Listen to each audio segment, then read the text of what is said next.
질문드리겠습니다. 네. 중국의 노총각과 남녀 성비 불균형 문제에 대해서 질문드리겠습니다. 중국이 70년대부터 인구 억제를 위해서 일자녀 정책을 강하게 실시했는데 그 결과로 과거 우리나라와 유사하게 남녀 선호 사상과 맞물려서 현재 결혼 정년기 중에 남녀 성비가 113대 1에 부족한 여자 수가 4천만 명에 달한다고 합니다. 거의 웬만한 국가의 남성 인구와 맞먹는데요. 이로 인해서 사회 문제가 좀 많이 발생하고 있다고 합니다.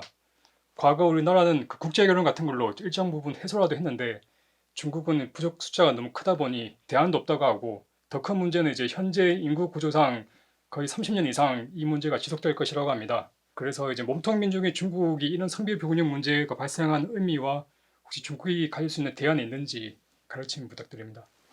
예, 이것도 우리 반도 뿌리 대한민국과 밀접한 관계가 있어요.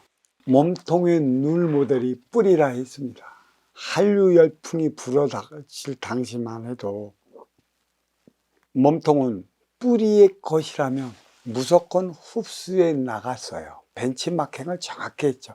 보여지는 이란의 육생안을 따라가지 못할 정도로 중국은 몸통으로서 뿌리의 것을 그냥 흡수해 가버렸습니다.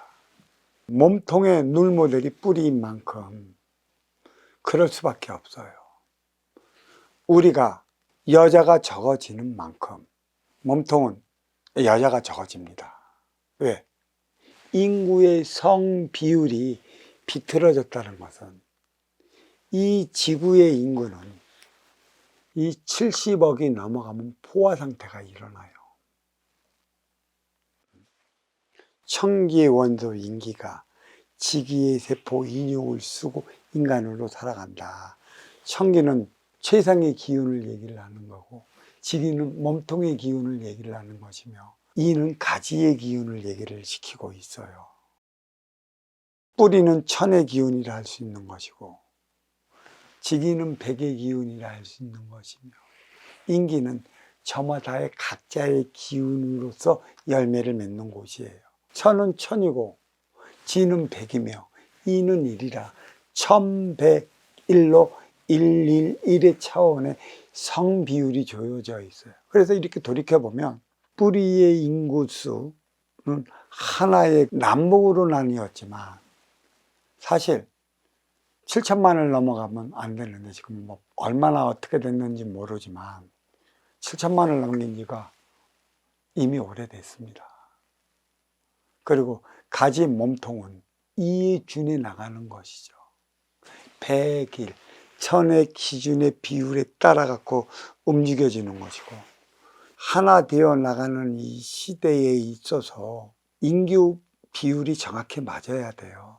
제가 이 얘기를 왜 하냐. 큰 산이 있는 곳은 큰 물이 희가마 돌고 큰 물이 희가마 도는 그 옆에는 물이 희가마 도는 만큼의 비율의 육지의 땅이 자리한다고 했습니다. 산은 생사여탈의 질량을 담당하고 땅은 생산유산의 질량을 발휘하고 또 산 옆에 이 희가마 도는 물은 그 도시의 인구수를 담당한다고 저는 얘기를 하고 있습니다. 산수야에 따른 인구의 비율로서 도시는 형성되어 살아가고 있어요.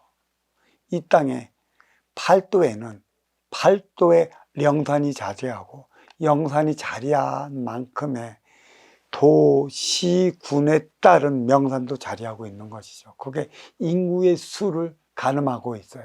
산이 많은 지역은 생사여탈의 지역이라 그만큼 육생량의 생산이 떨어질 수밖에 없는 것이고 들이 맞는 그 지형은 산이 없는 관계로 정신력, 생사여탈의 에너지가 떨어질 수밖에 없어요. 이게 곧 동양과 서양의 비율로서 나눠지는 것이죠.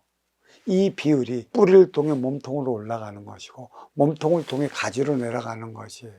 과연 이 지상에 지금 민물은 점점 말라 들어가고 있는데 말라 들어가는 이유와 원인은 찾지 못하고 또 이 민물은 인간이 많이 살아가면 살아갈수록 선순환의 시대 때 먼저 주고 후에 받는 행위가 이루어지지 않아 갈수록 오염되고 있는데 사람 살아갈 곳이 어디에 있겠습니까?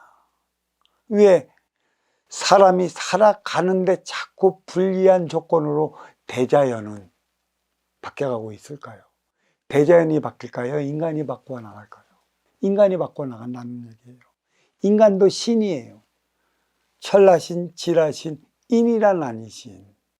천지 기운 가만히 계시다. 인이 동한다. 천지는 대자연으로서의 역할만 할 뿐이고 이 천지의 기운을 쓰고 살아가는 것은 인간이라. 천도 신이요 인도 신이고 인간도 신이지만 천지의 신과는 달리 작용을 해 나가고 천지의 에너지를 써가면서 성장해 나가야 하는 게 인간이라.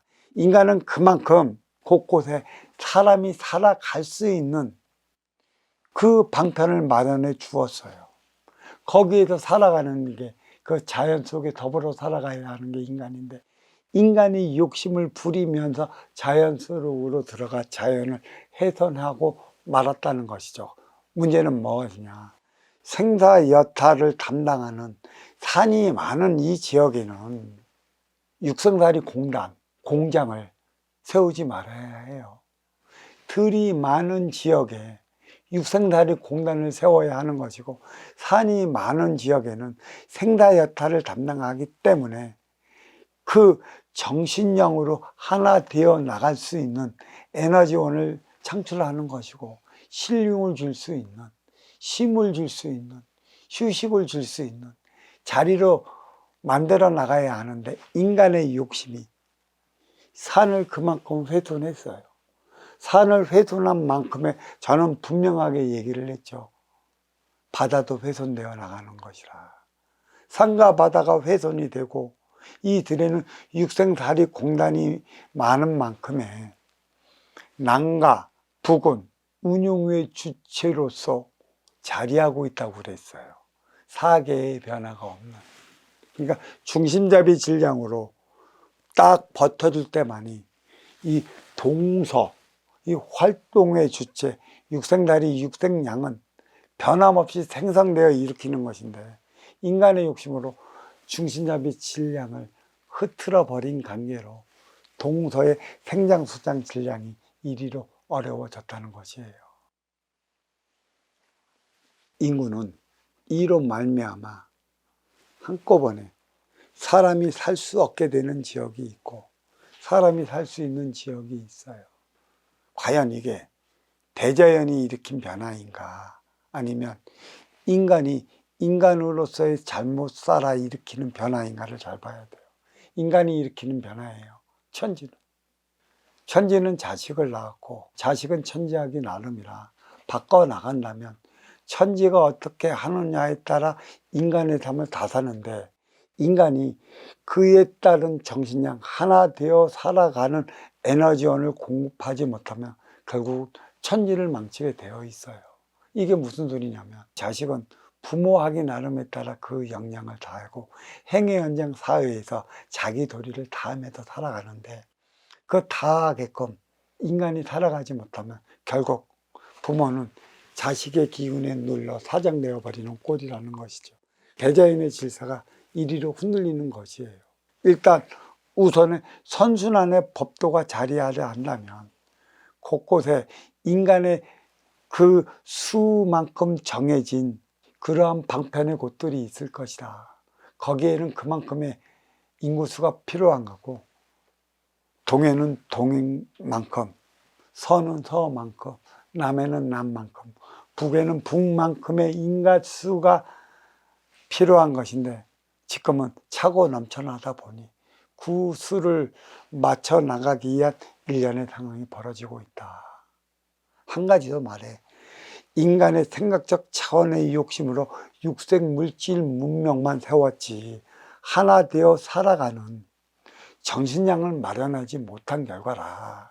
지금 이 땅 대한민국 그 어디를 가보더라도 진짜 보통 아파트가 30층이 넘는 50층, 70층짜리가 있습니다. 이러한 마천루가 인간의 욕심으로 세워졌는데 하늘의 기운은 하나 되어 나가는 정신량이라 정신량이 마련되지 못한 그 곳에는 그러한 중심잡이 에너지원을 흐트러 버리는 결과를 초래한다. 그게 인구수를 조절하지 않으면 에너지난으로 이렇게 고생하지 않을 것이고 있는 것만으로도 하나 되어 나가기 충분한데 언제까지의 육생의 물질 문명을 이루어 태양계 밖 그 우리 은하 쪽으로 진출할 것인가? 무엇을 찾기 위한 것에 있는가? 여기서도 지키지 못하는데 다른 행성을 발견한다 한들 거기서도 그것을 지킬 수 있을 것인가? 어디로 흘러가고 있는가? 인간의 담은 어디까지 가고 있는 것인가? 무엇 때문에 이런 일이 이렇게 벌어지고 있는 것인가? 일 안에 육생하는 이 안에 인생안을 보기 위한 것에 있어요. 일 안으로서만 쳐다보지 맙시다. 인기가 인육을 쓰고 인간으로 살아가는 이 세상에는 일안과 이안을 통해 삼안의 삶을 살아가야 하는 것입니다. 그래서 세상은 세 개의 차원으로 나누어 운행되기 불려지는 이름이라 이렇게 말씀드리고 있는 것입니다. 깊이 생각해 봐야 할 문제가 여기에 있습니다. 자, 고맙습니다.